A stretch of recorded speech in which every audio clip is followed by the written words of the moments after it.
Welcome to Yes Also. I'm Suzi Barrett, and my guest today is my longtime improv pal, Mel Cowan. Mel and I have played on our UCB team Sentimental Lady together for 20 years. He's like a brother to me on stage and off, and those of you who know his improv know that he is hilarious and generous and smart and just the best. This is a particularly great episode for anyone who finds a little bit of trickiness with premise-based improv. Mel talks about his own challenges with that and a reframing that caused a breakthrough for him and changed his improv for the better. If you love this conversation, remember this is just the first half. You can access part 2 by going to yesalso.supercast.com and subscribing, and you will get a whole boatload of benefits. And you'll be supporting the show, and you'll help us pay our guests, and we will love you forever and ever. For more Mel Cowan, check out Sentimental Lady the 4th Friday of every month at UCB, live and live streamed. Or if you can't wait that long, here he is right now.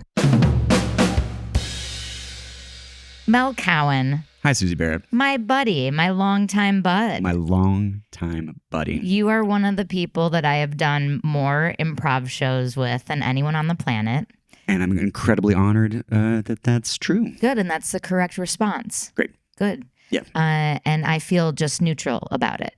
Oh, yeah, honestly, that is the correct response Good. as well. Well, we're all set. Yeah, here's another show with Mel. Yep. Yep. Okay. Mel's here? Oh, Mel's in tonight? Okay. Don't you have something going on with Katie? Or Yeah, did you want to go to another place? There's a great restaurant next door. It just opened up like 18 years ago, La Volita. Have you tried the 8 menu items? I guess I could pop on over, but we have a show, don't we? I mean, we could, but you could go over there, and we could just pop over later if we want, and just run into you another time. Oh yeah, that sounds good. I guess I'll call Katie and see if she wants to come over. Great, yeah. All right, we'll see you later then. Okay. You'll have a show. Bye.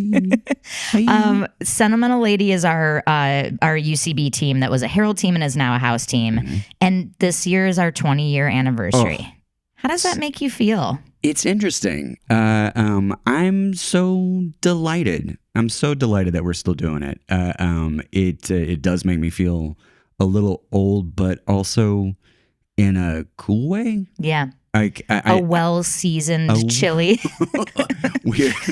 A robust flavor. I like that we still do this dumb thing. Yeah. I'm incredibly delighted and privileged and honored that we get to do this dumb thing. We still like doing it. Yes. I hope that if we, as a group or whatever, there is that moment where we're like, we don't like doing this, we won't do it anymore. Yeah. But I think this group still really likes it and each other, and we're having a good time. Yeah, I don't catch a whiff of any jadedness, even to the extent that we just started rehearsing again. We're rehearsing again. With a coach. For no reason. Just to get better. Just to get better. Yeah. The process of it is still a lot of fun. And I was actually thinking about that in the context of rehearsal. I won't try to describe the scene we were doing, other than the only bit was that we were clapping a bunch. Oh yeah. And when I say my body was filled, I was almost crying. I was trying to keep from laughing. So, I felt like it was a full body experience to keep myself in that scene, when all I wanted to do was just clap louder and louder, because that was the bit. That was the bit. We were just all clap. We were supposed to, someone was trying to direct us in an a cappella rehearsal. And as soon as we started singing, we all started clapping. And then that was what we chose to heighten. That was it. And it did get us to your pun. I thought this is an a cappella group. I thought it was a cappella. And if I was not keeping it together before that point, I was definitely not keeping it together after that point. And then we hit the sidelines, and Berg looked at his hands and then slowly showed them to us across the stage, and his hands were beet red from clapping. From clapping too much. Here's the thing so that was our first practice. We have 3 more coming up. That experience made me go, oh, right. Practicing isn't just to figure out forms. We're trying to noodle with a new form right now, or new. Yeah, I guess new. Yeah, I was going to say new to us, but it's new to everyone. But so we're trying to figure out, iron out what that is and how to do the mechanics of it and whatever. that aside, the best part of practicing is all the kind of outside of the lines play that you can do, the ways that you can make each other laugh, the bits you can do like on the sidelines, because you're not in front of an audience and you don't have to be like tight and together. So like all of that shit where it's like Berg shows me his hands and I start cry laughing because his hands look like they're bleeding from clapping. But it's like we wouldn't do that during a show. We would be paying attention and, yes, kind of that the looseness of practice is really fun. I think musicians call it like woodshedding. Oh, just like I love that. it's like it's the version of just like fucking around in the garage, dicking around. It's like, yeah, we're not trying to get better, but like sometimes it is important to just dick around. Yeah. And yeah, maybe we're gonna learn the show. We're working out a form or whatever, but also it's super important to just make each other laugh. Yeah. And that kind of be the most important thing that we're doing for at least some of the time. Yeah. And here's like a kind of flavor difference of the two is like during and after a show, we've got like our hypercritical hats on because we're analyzing it and going like, okay, well, did we like putting the monologue in the middle? And okay, oh, I'm sorry, I moved the chair at the wrong time. I know we said we were gonna do just a strong cross instead of moving the chair. We're doing that, right? So we're looking at it critically. Whereas in practice, we're all just falling in love with each other again. We're making each other laugh. And we're like remembering why we love each other and this stuff in the first place. Absolutely. And I think a big part of why the team has kind of continued to be a thing is that we mix those two things really well. I think we as a group are like, no, great, to this moment we're getting into the weeds. We're going to get hyper analytical, and the next moment we're just going to dick around. And like I think a lot of teams are one or the other, or kind of skew maybe like, we gotta get it right, or hey, there's no rules. And I think we are like, that is maybe our biggest strength as a group of 8 people, is like being able to balance both those things. And when it's time to dig in, we dig in, and when it's time to fuck around, we fuck around. Yeah. And that the ability to kind of blend those things is maybe the dig and fuck. The dig and fuck. The classic. Yeah. The classic. Some people call it dig and fuck. Other people call it a fucking dig. It's sort of a regional thing. Yeah, where you start at. Yeah. It's regional. It's regional. Let's talk about regions. Let's talk about regions. What's your favorite region? I love the Northwest. The PNW? Yeah. PNW? Sorry, the Northwest of Mongolia. Oh, okay, great. The Emendub. Yeah. It's really nice. Represent the Gobi Des. You grew up in Texas. I did. Let's start back at the beginning. Let's start back in Texas, yeah. Yeah, how did you find improv? How did you were like a film guy? Yeah. I came to it really late, or comparatively late, I think, from compared to a lot of people like you. I know what comparatively means. Comparatively. So I grew up in Victoria, Texas, which is a couple hours from Houston, a couple hours from San Antonio. Named after the Queen of Texas. The Queen of Texas. Yeah, she's gorgeous. She's still got it. She's still great. She's still alive? The Queen of Victoria is still alive. Oh my God, yeah. I mean, there's some questionable science propping her up. I don't know. I don't want to get into it, but yeah, no, she's doing great. Went to film school in Austin, UT Austin.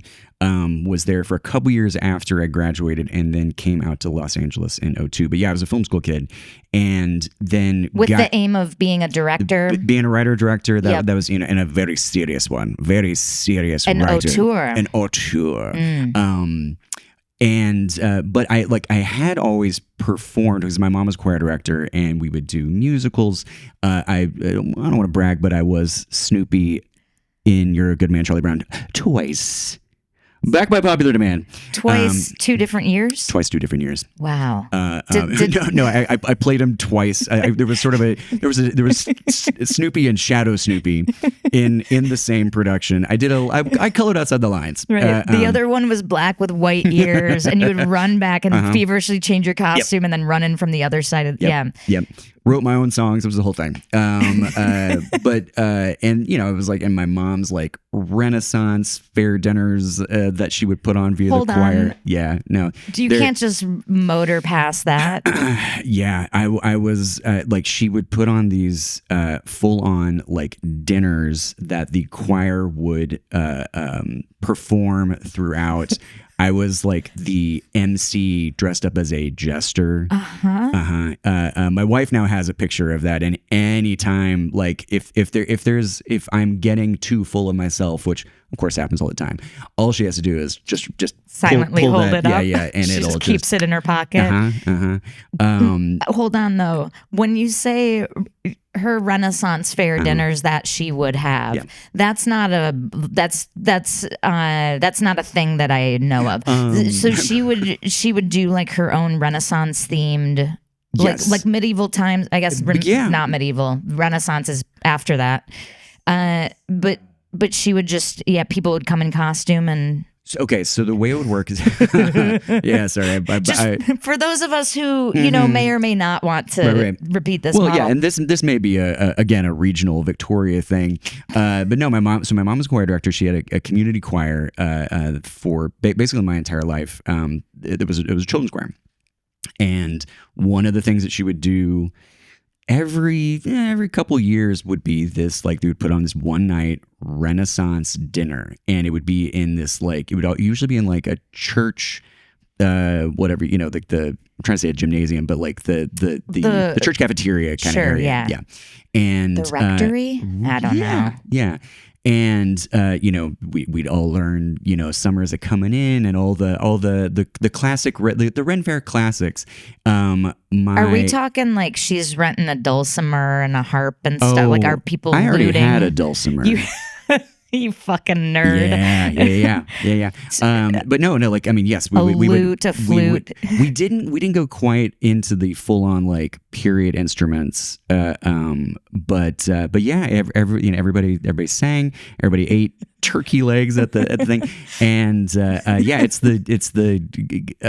so geeky. It's so geeky, but very sweet. Yeah, I'm in love with your mom. Is she single? She is single, actually. Okay. She's my mom is the coolest, 100% the coolest. She was a teacher, for her entire career, choir teacher for her entire career, and absolutely gave people in this small Texas town an artistic experience and an artistic a taste of the artistic that they might not have gotten otherwise. And I know for a fact so many of those people are still incredibly moved by that connection that they had from doing this very silly. It's not for a lot of people. We're not professional. We're not going to go on and become, but I think I learned from her early on this idea of, no, you just doing it is enough. Yeah. Doing it and working really hard at it. Like, cause this is not, I want to be clear. This was not like we're phoning it in. Like this was Burning Man level. Well, it wasn't even so much like the production of it, but like it was a lot of rehearsals. Like we got it right. Like I was in some sort of weekly choir rehearsal at least my entire life from third grade through high school. Wow. Either with the children's choir or eventually then the chamber choir, which is the one that she started for the high school kids. She operates on a different level. It's the best life lesson that overlaps so nicely with improv. Like, doing it is enough, and doing it somewhere where there isn't a lot of access to other in some of these towns that Broadway tours aren't coming through, and there isn't a lot of like funding for the arts. Improv is springing up everywhere, and it is such a wonderful creative outburst that anyone can access and do. If you've got a corner of the room and one other friend, you can do this, and to your point about lack of funding and everything. I mean, this is all where she's getting grants and funding from anybody that she can, and I mean the town I grew up in was a 30,000-40,000 people. We had a big high school, like a 5A high school for Texas. We did one act play per year in our cafetorium, there was a slightly raised area at the end of the cafeteria. Like a 6-inch 6-inch raise. lift. 6-inch lift. Yeah. We tried to get 9. Couldn't do it. That would take money away from football. From football. Yeah. We got to get these new jock straps. So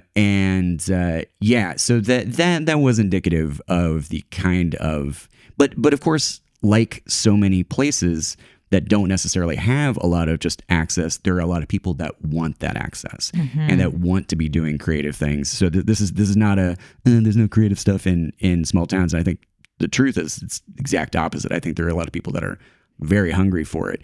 And so the people in those small towns or wherever, those people who wherever they are, who like foster a scene, foster access, foster some sort of community.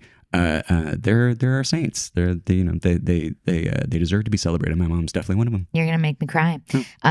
We need our beacons. Yeah, and those beacons that light up on their own. Like your mom sounds like she's her own self-starter, and she's like, I'll do it. I'll find the costumes. I'll make the rehearsals. Once that lights up, it calls all the creative moths to it. That's a great way of putting it. So people who maybe don't have the energy or the wherewithal or don't know how to rent the room or do the thing or wouldn't be motivated or whatever, they see the light and it lights up whatever's in them. Their instinct flocks to it. And that's so important. It feels like a lot of times it comes down to like permission. Yeah. Like, oh, you can do this? Oh. And then it's like, then it sort of creates its own momentum and other people get involved and want to be part of it. But a lot of times you do need someone or something to kind of like light that fuse. And then, to your point, it like attracts like. Yeah.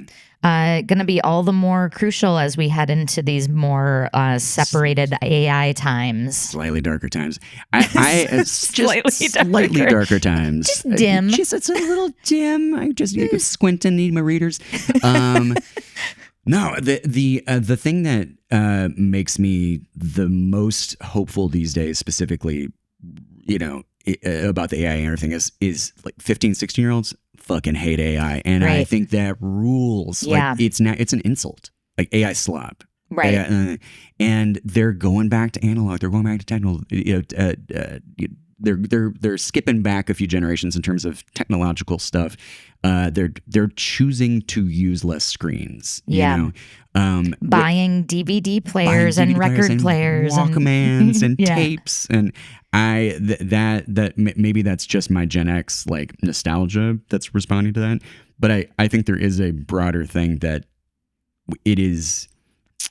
They're going to focus on not, I don't know, there's something about like AI I'm just AI, internet, whatever. It flattens everything. Yeah. And you don't have, like, you're always sort of wondering what someone else is thinking about something. Because there's a lot of great stuff to find out there. There's a lot of great other people thinking about things. But I think of a certain generation, we kind of figured out what we thought about things on our own because we had space and time to do it. And I think a decoupling from the primacy of the internet, AI, et cetera, will give young people time to just be like, yeah, I'm going to figure out what I think about this. I'm going to figure out what I want to do about this.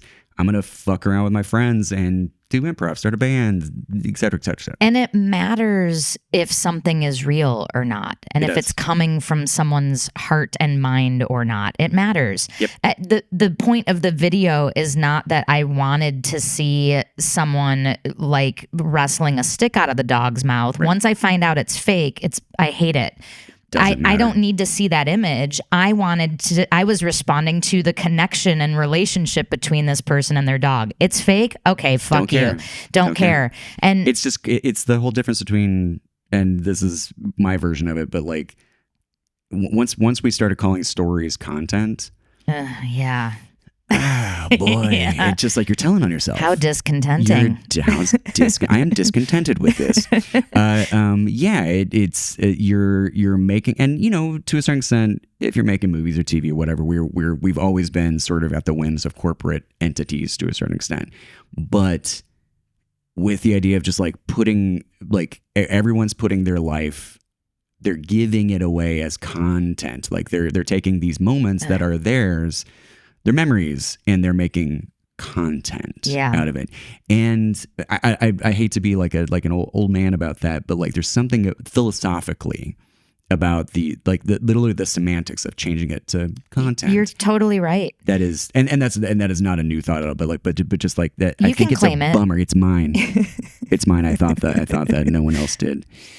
I'm an original thinker. It bums me out. Yeah, everything is monetizing attention and hacking brains and eyeballs to funnel us all towards whatever sponsor owns that memory. Yep. Oh, it's so dystopian. Yeah, it is. Yeah. And we used to make zines just to make them. People still do, and they still do. They still do. And that is a kind of going back to the shift.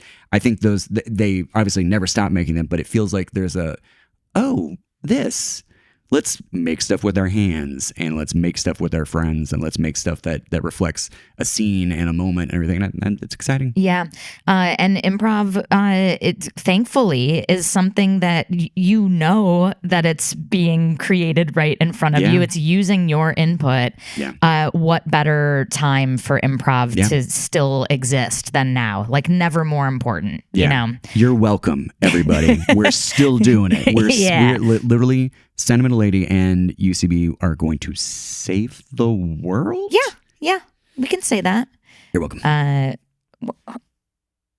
just got an email saying our show is now called Sentimental Lady Presents Content. Oh, boy. But that means we still got a show. We still got a show, baby.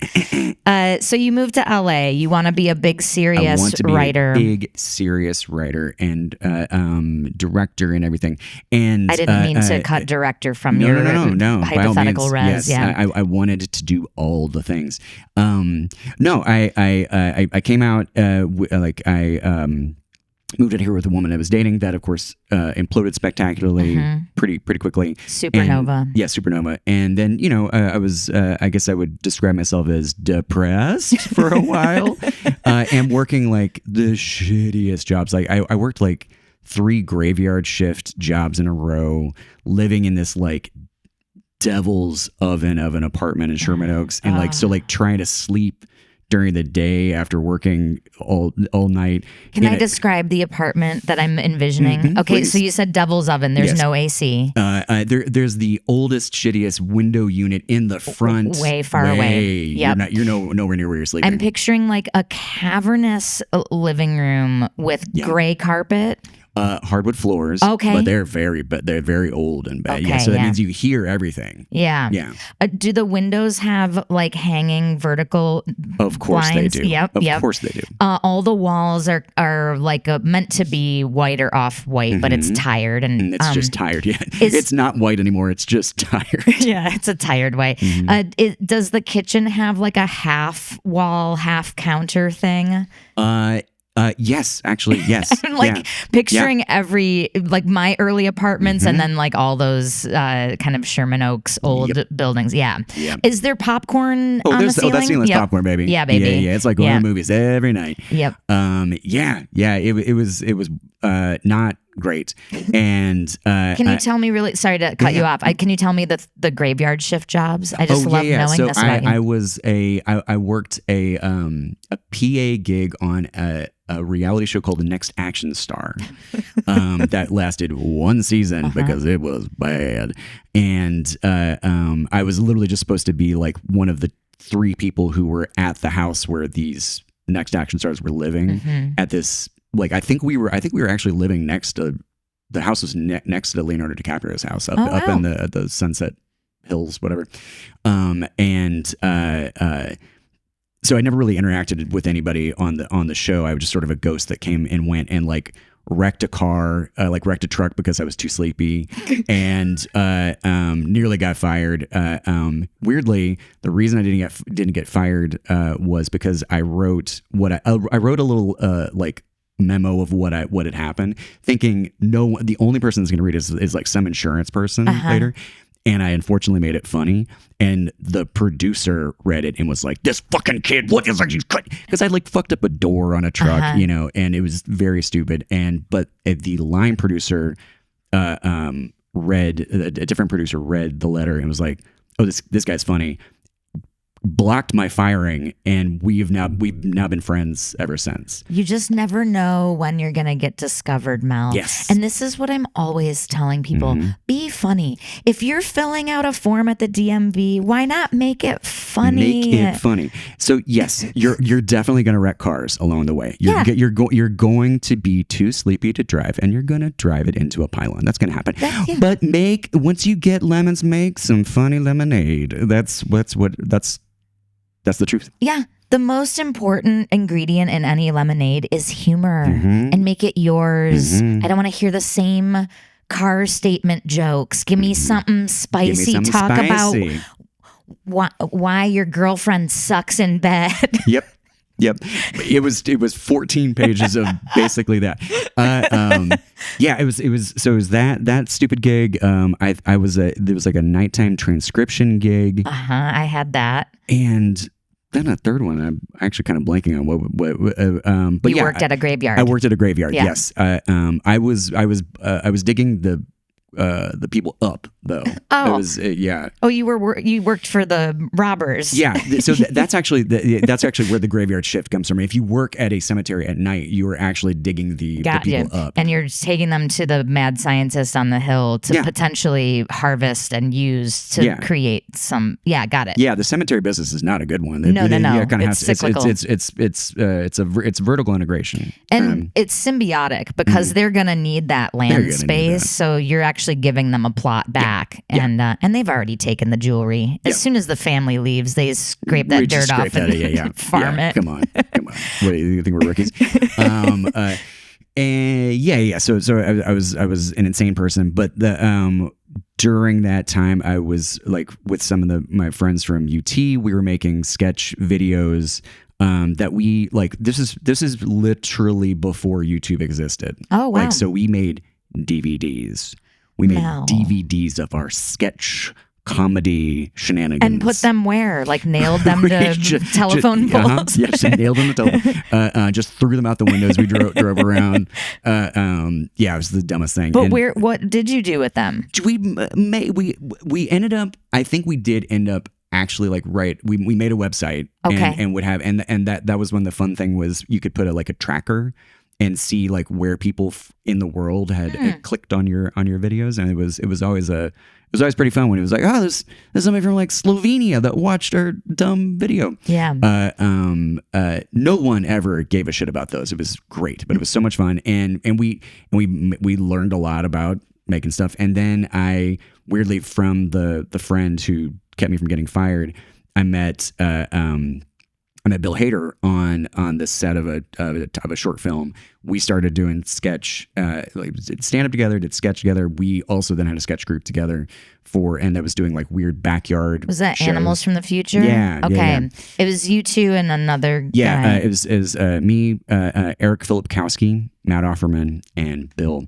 And any relation to Nick Offerman? His relation to Nick Offerman, yeah. He's his little brother. Cute. Not little brother. I'm sorry, Matt. If you're tiny Matt, brother. I know you're listening to this. I know you prefer baby bro. Little baby bro. Matt could break my spine. So you guys just started doing sketch on your own. That wasn't through. Yep. Like gotcha. Yeah. Okay. Both of those were just. Again, kind of to like do it. Yeah. There was no reason for it. We, in fact, like with animals, we just did backyard shows. We did almost zero promotion. We were like, oh, we're not going to do showcases because people do showcases. We should have done showcases. And Mel, I have the same. Absolutely should have done showcases. We should have put everything we could have on any. It is the dumbest thing it's the hugest career mistake I ever made. And I have to admit, it was me. I was like, nah, let's not do that. I think probably the other people in the group was like, well, should we? And I was like, no way. We're punk rock. We're fucking punk rock. But I get that. I get that instinct, and when you're young, you don't know. Like all you see is timeline ahead of you and potential, and you're like, well, we're already doing this. And we're like, people are liking it. Let's move on our own steam and do it on our own, and we don't have to go corporate. And I turned down the CBS diversity showcase every year because I was like, I don't want to get cast in stuff because I'm queer. Right. I want to do my own thing, and I want people to cast me because I'm talented and I'm right for the parts. Yeah. Boy, that blew me by. Here goes Drew Tarver. But the flip side of that is that we didn't go corporate. It was very much our thing, and I think we kind of in that same spirit of hyper focused. We're absolutely working our asses off about this. Like we drilled these shows that we would do once, and combined with this sense of like we're really just trying to make each other laugh. Like it was like our first rehearsal, and it was like, it's like, meet again in like a month, and I was like, no, we're meeting again in like 3 days. Right. And you say, well, plucking your dulcimer. Yeah. Yes. Yeah. Plucking, malleting. Yeah. You slide. There's like a little slide. But like, I mean, like I wanted to treat it like I remember hearing about the Pixies who like rehearsed 3 times a week, 3 to 5 times a week. Wow. And I was like, and that's how they got good. Yeah. And I was like, no, if we're going to do this, let's do this. Yeah. I appreciate when I see shows as an audience member, especially sketch, which can be tough, when something is really tight and really just on it. Like the first time I saw Beck and Jordan do 2 white guys, and they were practicing all day in the park without their props, just like for like 8 hours at a clip, just to get all of their timing and all of their moments and their entrances and chair sets. And I was like, damn, and it works. It's like, then you see the show and everything is just elevated to a polish level that is fun to watch. And that in and of itself is not necessarily like that's the only way to do it. You can also absolutely do sloppy, fun, improvisational, whatever. But like whatever you decide your thing is, like, try to do that. Yeah.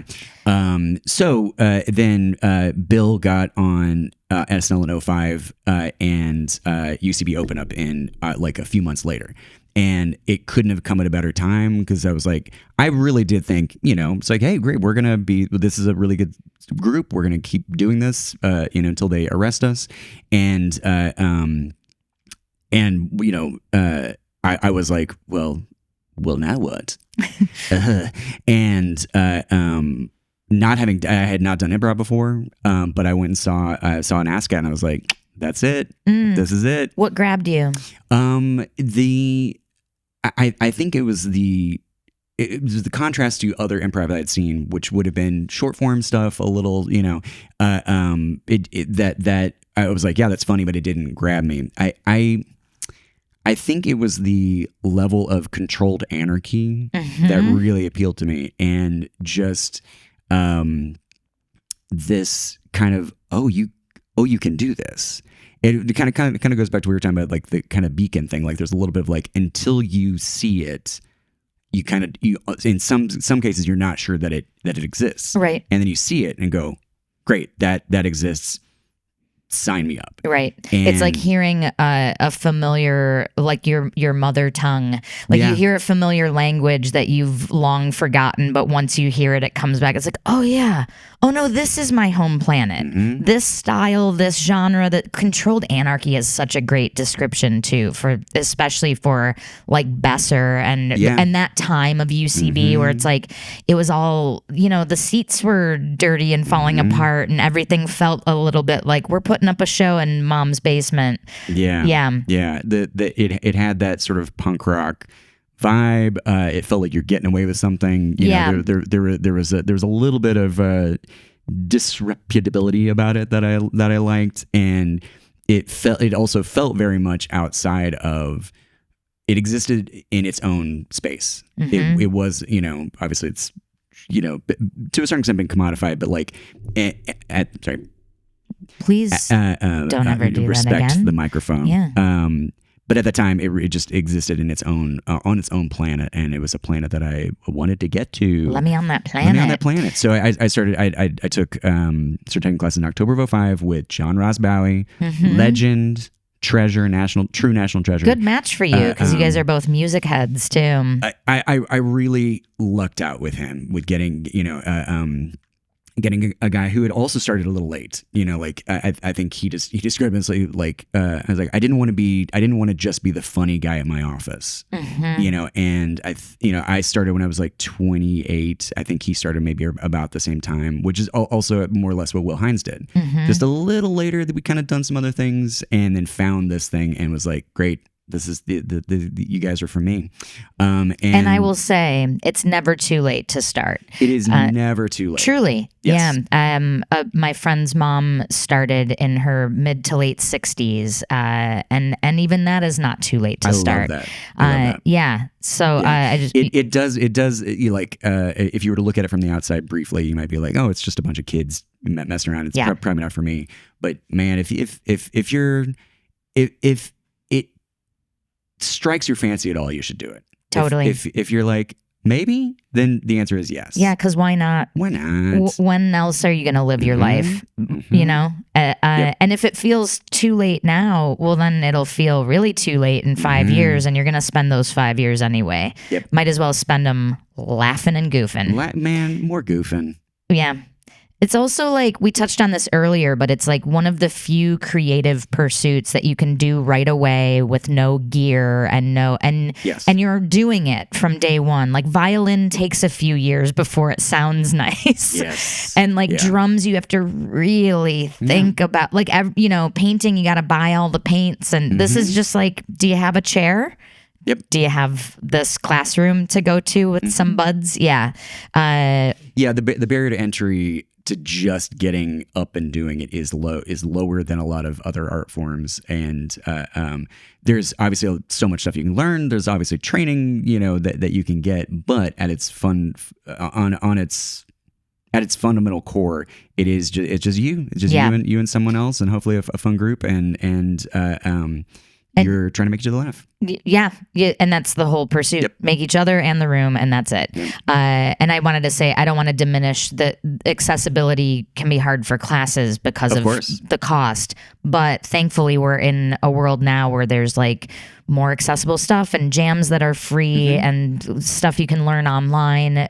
So it doesn't have that same, like, you have to have $300 or else. And you have to go to this one theater and it's Right. the only place. And it's like, no. Like in a good way, we have spread out the entry points, and it's also becoming a thing you can watch online. You can, there are books you can read, and it's better. And man, it's just like a lot of things. It's better to do it and maybe suck for a while than to not do it and also suck for a while for different reasons. That's just sucking for normal reasons. Suck for a brave reason. Suck for a cool reason. I want to come back to that idea, or we'll just pause. I just want to. This dovetails to this, but I want to come back to improv.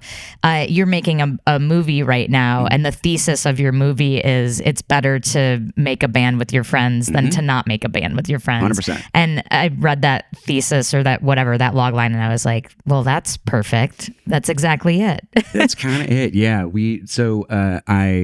I wrote a movie, a feature script with Will Hines, friend of the pod. Friend of the pod? Enemy of the pod?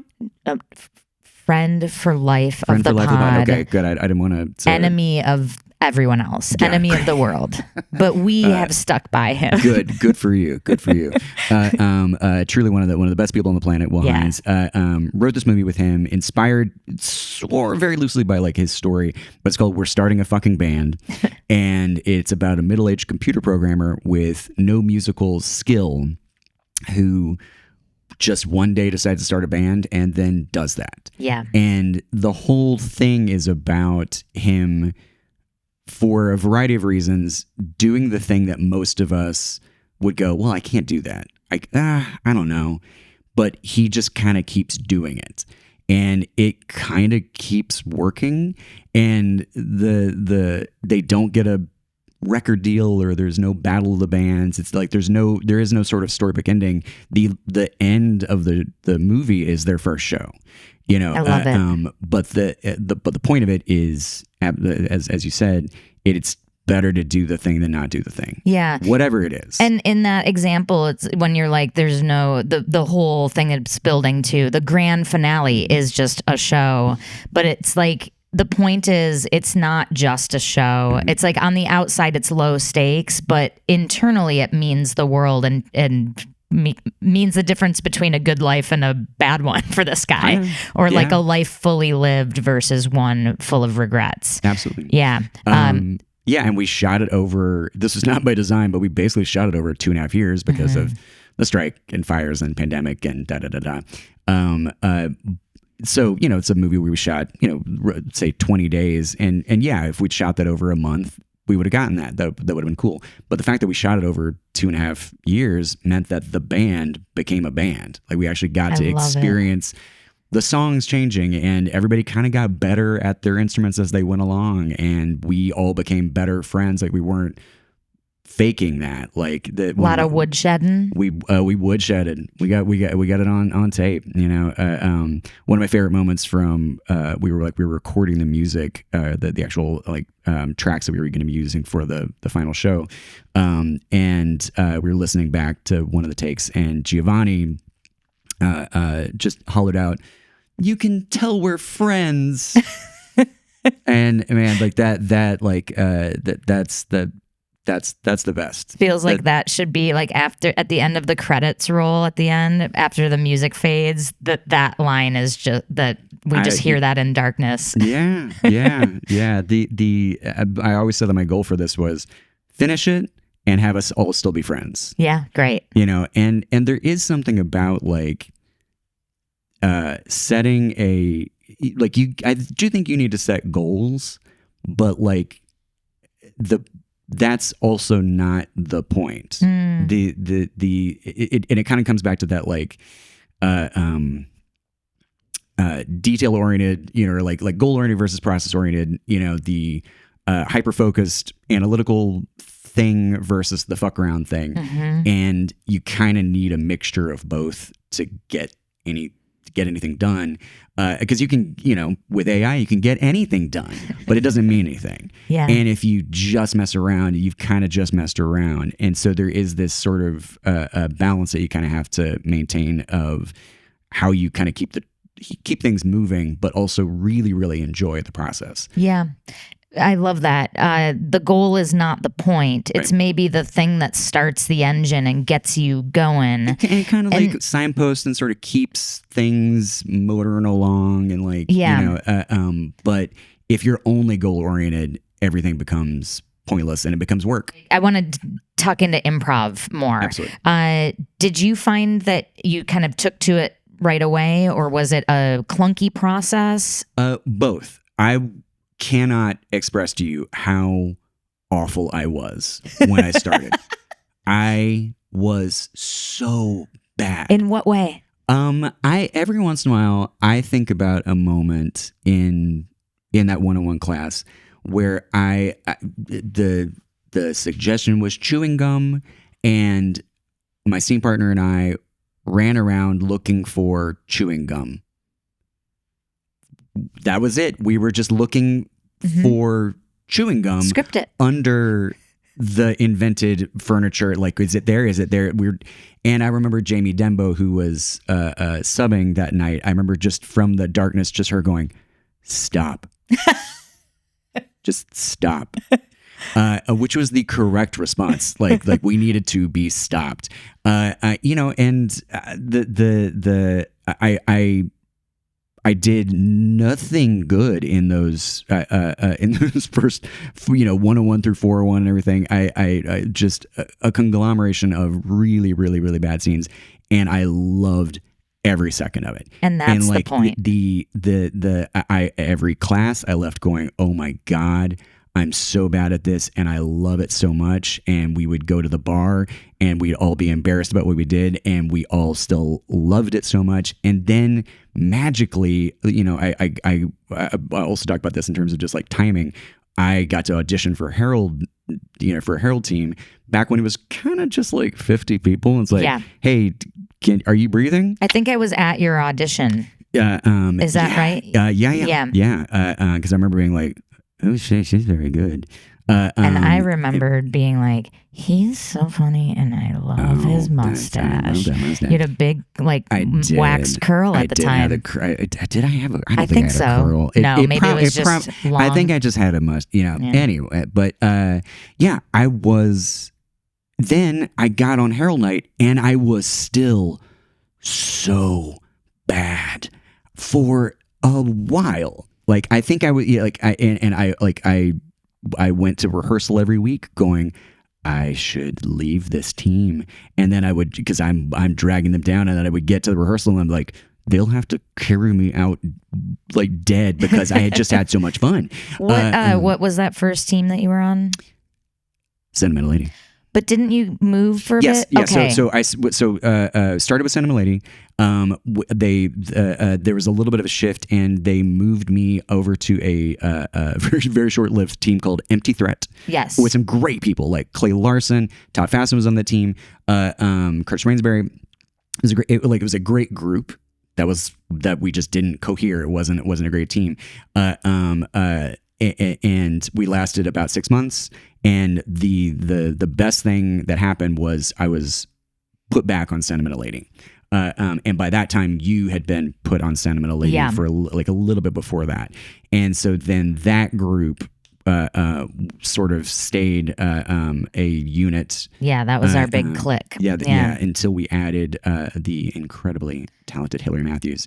Better than any of us. Oof. My God, she's good. Yeah. But yeah, that group was basically we got to perform weekly from 2006 to 2020. Yeah. Between Herald Night and then our regular show. What do you think made you better? Or what do you have like a breadcrumb on the trail that was like an aha moment, or things that stuck? Or I think it was that there. Yeah, actually, weirdly, I remember a scene with Fernie where I think for years I was worried about, I think still to this day, but like my thing is I'm worried about getting your scene right. I'm worried about fucking up your scene. That's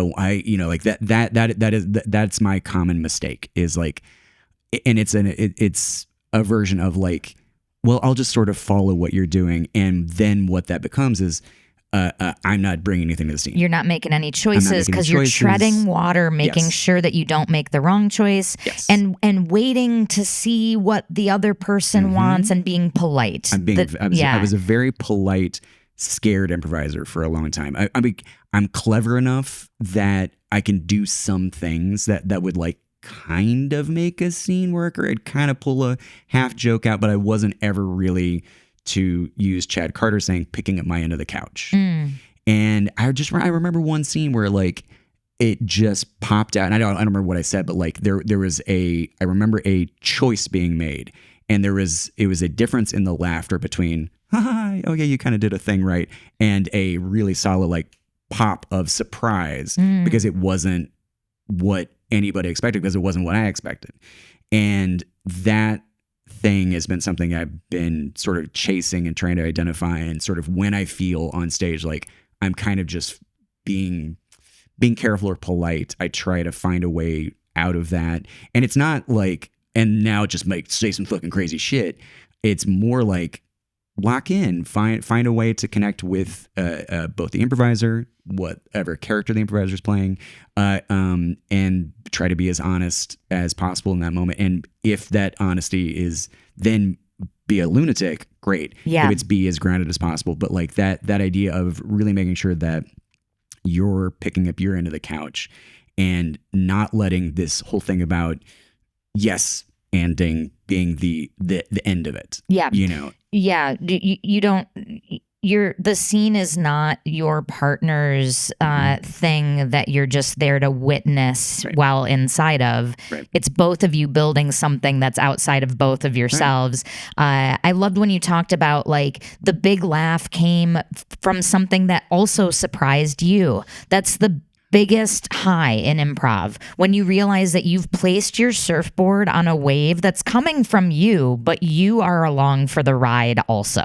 Absolutely. Yeah. It's the our version of flow state. Yes. You know, and I do have those moments, like 2 or 3 or 4 moments where it's like the line popped out of my mouth and it was the perfect button, whatever, big like fuck you laugh response, and it was 1000% not planned. Like I remember just like somebody else said it. Yeah. Like, and it was the closest I've had to like an out of body experience, and that's the thing I'm chasing. Yeah. You know, where it is truly not planned. It is it's what we talked about. It's the group mind thing. You know? Like this thing that we've built, whether it's the Herald or whatever the show, like kind of just crested in this perfect moment where it was not planned. It wasn't me overthinking like, and now here's because the flip side of that is every single time I've been like, look out, Babe Ruth calling his shot. Hey, everybody shut up, Mel's about to fucking kill it. If that is where I am in my mind, lead balloon. Yeah. Airball. Lead balloon. Yeah. It just, you know, and it's the, you know, the like jazz musicians talk about, or I think musicians in general, just like as soon as it's like you're playing, and as soon as you think, oh, I'm playing pretty good, you fuck it up. Yeah. As soon as you think I'm in the pocket, you fall out of the pocket. For part 2 of this episode, go to yesalso.supercast.com. If you like this podcast and you want double the content, head over to yesalso.supercast.com and subscribe. You can also help us out for free by subscribing to us on YouTube and talking us up to your improv communities.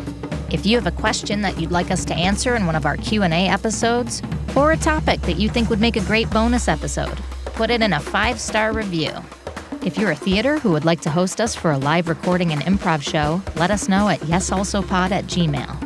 A very special thanks to our producer, Ryan Rosenberg, audio and video editor, Brian Kessler, and Britt, Faye, who does our marketing. Thanks for listening, and we will see you next week. No, we won't, Suzi. That's not how podcasts work. They won't even see us. They will listen to us, so it's actually the opposite of both things you said. Thanks for listening, and you will listen to us next week. Maybe. We don't know.